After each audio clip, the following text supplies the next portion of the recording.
Good morning. Today is Tuesday, October 28th. This is Wake Up with KERA News, and I'm Andrew Garcia.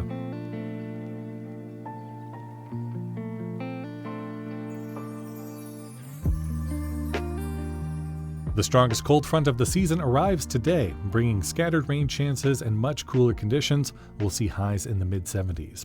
That cold front is also bringing with it a wind advisory for today and tomorrow, with the wind gusts up to 45 miles per hour. Police chases can be deadly for law enforcement and the public. That's why Minnesota officers have to do extra training on chases, something Texas does not require. We'll hear more after the news. Judges in Texas who refuse to officiate gay weddings because of their faith will not face state sanctions. KERA's Toluwani Osibamowo reports the new rule may be inspired by a judge in North Texas who opposes same-sex marriage. The Fifth Circuit asked the Texas Supreme Court to decide whether judges who decline to marry same-sex couples would violate the state's judicial code of conduct. A Waco judge who's a Christian received state discipline for that choice, but it was later dismissed. Then a Jack County judge sued, fearing his religious beliefs would result in similar disciplinary action. Law professor Jason Mazzoni says the new rule seems to answer that question. He should be perfectly satisfied. He's no longer going to be subject to any sort of punishment or sanction. The Texas Supreme Court won't confirm whether the rule change is related to the Jack County judge's case. For KERA News, I'm Toluwani Osibamowo.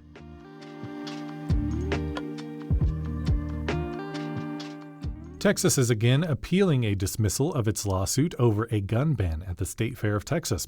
KERA's Penelope Rivera reports. In June, a Dallas County judge ruled the ban on firearms could remain in place, but did not say why. Because no reasons were explicitly provided, the state wants the court to clarify if any of the grounds on which the decision was made was credible. The state also maintains that Dallas officials violated Texas law by implementing the gun ban on fair grounds. But Dallas and the fair have argued the decision to ban guns was made by fair organizers, not the city.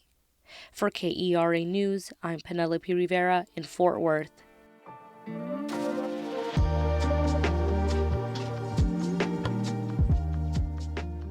High-speed police chases can be deadly, and rules and accountability for chases can vary by state. Texas doesn't have statewide standards. In fact, only 6 states collect any data on chases at all. So what could regulations in Texas look like at the state level, and can they make a difference? KERA's Caroline Love went to Minnesota to find out. So I have 100% control. Pete Dahl is one of the driving instructors at Dakota County Technical College's pursuit course for law enforcement in Minnesota. Officers with as little as 1 month or as much as a decade of experience all drive on the winding track. Their cars whoosh in the breeze as they navigate the sharp curves. You can see how some of them come off that corner and they stay tight, right? They don't use up the whole road. Dahl says well-trained officers are in control of their emotions and their speed, and that separates them from the suspect they're chasing. While we stay proficient in our firearms, because we have to do that perfect when the time comes, right? We have to be perfect when we're driving too, or people get hurt or killed. State law here requires officers to do 8 hours of continued education on pursuits at least every 5 years. That's on top of what they learn in the academy. Texas does things differently. Their officers don't learn about chases in the academy. That's because there's no statewide regulation on pursuits. It's up to each individual department to come up with their own policy, and they can look very different even in neighboring jurisdictions. Officers in Texas do learn driving techniques in the academy, but they don't do any additional training on it after they get their license. People in Minnesota law enforcement who spoke to KERA say the extra practice behind the wheel is helpful. Derek Rowe is a Minnesota state trooper who patrols the freeways of St. Paul. He's become more cautious with pursuits. A driver he chased early in his career hit another car on the freeway. The uninvolved pregnant driver was hospitalized. That really made me think there's real risks of doing this and actually hurting someone, so how worth it was it for that one speeder that just didn't want to get a speeding ticket? Minnesota state troopers have to follow their department's chase policy during pursuits. And every year, all state and local law enforcement agencies have to certify they have a policy in place that meets state standards. Otherwise, they'll face sanctions. Texas law enforcement agencies are required to have a pursuit policy, but the law doesn't go any further than that. Republican State Representative A. Jane Louderback from Victoria, Texas, told KERA earlier this year statewide standards would be too restrictive. We're right where we need to be. Each chase is a separate entity. Each chase is handled on its own. Each chase, the facts are different.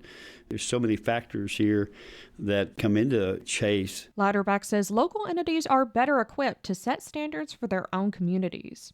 Others say any broad policy would still need to be flexible. A lot of the jurisdictions pushback is, one size doesn't fit all. State Representative Ray Lopez is a Democrat from San Antonio. And I think that has to be part of the legislation that we craft. That's similar to what Minnesota does. Captain Brian Cheney from Minnesota State Patrol says the standards are a guideline each department can build on. The guidelines and enhanced training in Minnesota serve a purpose, increasing safety during high-speed police chases. And he says the training's worked. The number of officers who choose to end their own pursuit has gone up. And according to state data, that hasn't led to an increase in crime. Still, Cheney says no chase is without risk. When you ask me, what's a safe pursuit? I'd say no pursuit is a safe. Just not pursuing is the safest.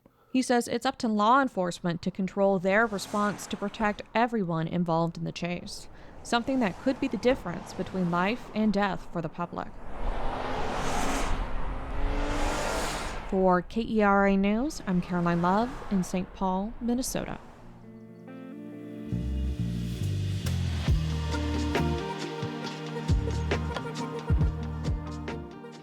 The Dallas Mavericks earned their third loss of the season against the OKC Thunder, losing 101-94 last night.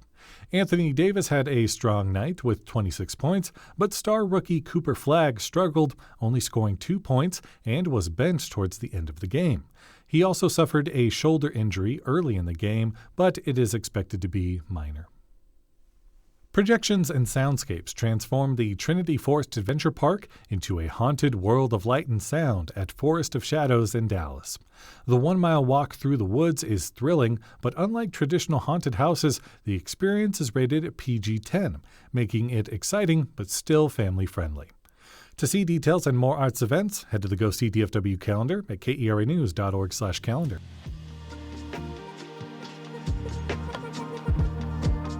Thanks for listening to Wake Up with KERA News. I'm your host, Andrew Garcia. For more news in your inbox, visit kera.org/wakeup. That's where you can subscribe to the Wake Up with KERA News newsletter. You'll get a more in-depth look into the news with plenty of good morning vibes. Connect with us on Facebook, Instagram, and TikTok at KERATX. Have a great day. We'll see you tomorrow.